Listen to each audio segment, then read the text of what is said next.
ఆరోగ్యాభిలాషులందరికీ నా హృదయపూర్వక నమస్కారములు. వైరస్ ఇన్ఫెక్షన్ వల్ల దగ్గొచ్చినప్పటికీ, జలుబు చేసినప్పటికీ, ముక్కు వాసన తెలియకపోయినప్పటికీ, గొంతంతా ఏదన్నా పొట్టలో కానీ అనీజీగా ఉన్నప్పటికీ, మరి అలాంటి ఇన్ఫెక్షన్తో ఫీవర్ వచ్చినప్పటికీ మామూలుగా మనందరం లంకణం చేస్తే అంటే ఫాస్టింగ్ చేస్తే మంచిదని చెప్తూ ఉంటాం. మరి పొట్టకు విశ్రాంతి మనందరం కూడా శనివారం ఆదివారం ఏదో సెలవుగా తీసుకుంటుంటాం కదా, అట్లాగే మన శరీరానికి కూడా పొట్టకు విశ్రాంతినిస్తే దాన్నే ఫాస్టింగ్ అంటారు లేదా లంకణం అంటారు. మరి పొట్టకు విశ్రాంతిని ఇవ్వాలంటే మరి ఏమీ తినకుండా ఉండటం, మరి ఏమీ తినకుండా ఉంటే నీరసం వస్తుంది, కళ్ళు తిరుగుతాయి. మరి ఏమీ తినకపోతే ఇంకా నీరసం వచ్చి లోపల రక్షణ వ్యవస్థ కూడా వీక్గా ఉండి వైరస్ బ్యాక్టీరియాలను చంపలేదు కదా అనిపిస్తుంది. అంచేత మనకు నీరసము రాకూడదు, జీర్ణకోశానికి విశ్రాంతి లభించాలి, మరి దగ్గు తగ్గాలి, వైరస్ ఇన్ఫెక్షను తగ్గాలి. మరి ఇలాంటి సందర్భాల్లో మామూలుగా తేనె నీళ్లతో ఫాస్టింగ్ చేయమని నేను చెప్తూ ఉంటాను. మంచినీళ్ళు తాగి ఉంటే ఏం ఇబ్బంది ఉండదు, కానీ నీరసం వస్తుంది. కేవలం మంచినీళ్ళు చాలవు కాబట్టి తక్షణ శక్తిని ఇవ్వటానికి తేనె నీళ్ళల్లో కాంబినేషన్, తేనె నిమ్మరసం కాంబినేషన్లో మనం త్రాగి గనక ఉంటే ఇమ్యూనిటీ బాగా పెరుగుతుంది, జీర్ణకోశానికి విశ్రాంతి అవుతుంది, తక్షణ శక్తిని తేనె బాగా ఇస్తుందన్నమాట. 100 గ్రాముల తేనె 317 క్యాలరీల శక్తినిస్తుంది. అందుకని పావు కేజీ తేనె తాగామంటే 700 నుంచి 800 క్యాలరీల శక్తి ఒక్క రోజులో మీకు వచ్చేస్తుంది. తింటలేదనే ఫీలింగ్ తప్ప ఎనర్జీగా బాగా వచ్చేస్తుంది అనమాట మీకు. అంచేత ఫాస్టింగ్ చేసేటప్పుడు, లంకణం చేసేటప్పుడు దగ్గు జలుబు ఉన్నప్పుడు దాన్ని ఇంకా త్వరగా తగ్గించుకోవటానికి తేనె నిమ్మరసం నీళ్ళ కాంబినేషన్ మీరు ఎలా కలుపు త్రాగితే ఇంకా బాగా ఉపయోగపడుతుందంటే, జలుబు దగ్గు ఉన్నప్పుడు కాస్త గోరువెచ్చని నీళ్ళు లేకపోతే కొద్దిగా వేడివేడిగా ఉన్న నీళ్లు మనం తాగితే మంచిదంట. మంచి నీళ్ళంతా కూడా అట్లా త్రాగితే బాగుంటుంది.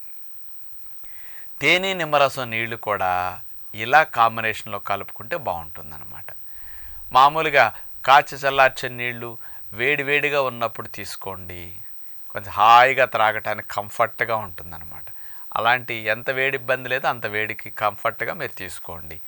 ఆ నీళ్ళల్లో మీరు మామూలుగా మిరియాల పొడి, ఇంట్లో మంచి క్వాలిటీ మిరియాలు తెప్పించుకుని పొడి చేసుకుని పెట్టుకోండి. ఆ మిరియాల పొడి ఒక 1/2 టీ స్పూన్ వేసుకోండి, ఎక్కువ వద్దు, మండుతుంది మళ్ళీ. 1/2 టీ స్పూన్ మిరియాల పొడి, ఒక 1/2 టీ స్పూన్ యాలక పొడి వేయండి ఆ గ్లాసు నీళ్ళల్లో. అందులో ఒక 5-6 స్పూన్లు తేనె కలుపుకోండి, ఆ ఘాటు తగ్గుతుంది. తేనె ఎక్కువ కలుపుకోండి. ఇక నిమ్మరసం అక్కర్లేదు. ఇలా మిరియాల పొడి, యాలక పొడి, తేనె నీళ్ళల్లో కలుపుకు త్రాగండి. మామూలుగా బెల్లం వేసేసి నీళ్ళల్లో మిరియాల పొడి, యాలక పొడి వేస్తే పానకం అంటాం. శ్రీరామనవ సందర్భంగా పానకాలు తాగుతుంటాం, చూశారు కదా. అలాంటిది ఇది తేనె పానకం అన్నమాట. బెల్లానికి కఫాలు, దగ్గులు, ఇన్ఫెక్షన్ ఎక్కువ అవుతాయి. అదే తేనెకి ఇన్ఫెక్షన్, దగ్గు త్వరగా తగ్గుతుంది, న్యాచురల్ స్వీటనింగ్ ఏజెంట్ కాబట్టి.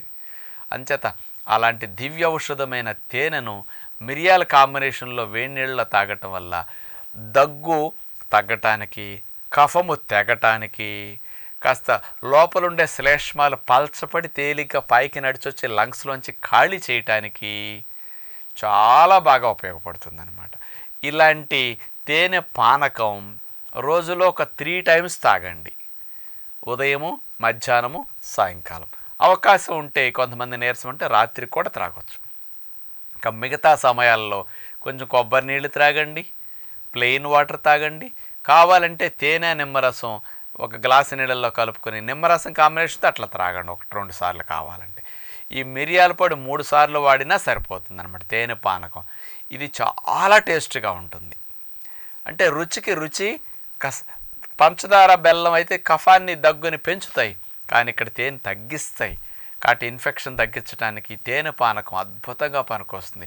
ఇటు పిల్లలైనా పెద్దలైనా ఎప్పుడు ఇట్లాంటి ఇన్ఫెక్షన్ వచ్చి దగ్గు వస్తున్నా, మీకు అనీజీగా ఉన్నా రోజులో 2-3 సార్లు తేనె పానకం ఇట్లా కలుపుకొని ఫ్రెష్గా అప్పటికప్పుడు అలా త్రాగగలిగితే మీ రక్షణ వ్యవస్థకు చాలా బాగా హెల్ప్ చేసినట్లు అవుతుంది. మిరియాలలో ఉండే పెపరిన్ అనే కెమికల్ చాలా పవర్ఫుల్గా పనిచేస్తుంది అనమాట. దగ్గును తగ్గించడానికి సైంటిఫిక్గా కూడా మిరియాల మీద పరిశోధన చేసి దగ్గును తగ్గించడానికి అద్భుతంగా ఉపయోగపడుతుందన్నారు. కాబట్టి ఈ తేనె నీళ్ళ కాంబినేషన్లో తీసుకుని ఫుడ్ మానేసి ఇట్లా ఉంటే 10 రోజుల్లో తగ్గేది 5 రోజుల్లో తగ్గిపోతుంది. ఇలాంటి టెక్నిక్ని మీరు ఉపయోగించుకుంటారని విజ్ఞప్తి చేస్తూ నమస్కారం.